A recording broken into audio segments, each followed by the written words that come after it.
صحیح بخاری حدیث نمبر 30۔ ابو ذر ایک جوڑا پہنے ہوئے تھے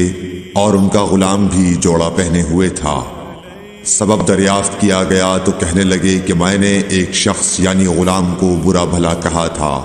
اور اس کی ماں کی غیرت دلائی یعنی گالی دی، تو رسول اللہ صلی اللہ علیہ وسلم نے یہ معلوم کر کے مجھ سے فرمایا، اے ابو ذر، تو نے اسے ماں کے نام سے غیرت دلائی ہے، بے شک تجھ میں ابھی کچھ زمانہ جاہلیت کا اثر باقی ہے۔ یاد رکھو ماتحت لوگ تمہارے بھائی ہیں، اللہ نے اپنی کسی مصلحت کی بنا پر انہیں تمہارے قبضے میں دے رکھا ہے، تو جس کے ماتحت اس کا کوئی بھائی ہو تو اس کو بھی وہی کھلائے جو آپ کھاتا ہے، اور وہ کپڑا اسے پہنائے جو آپ پہنتا ہے،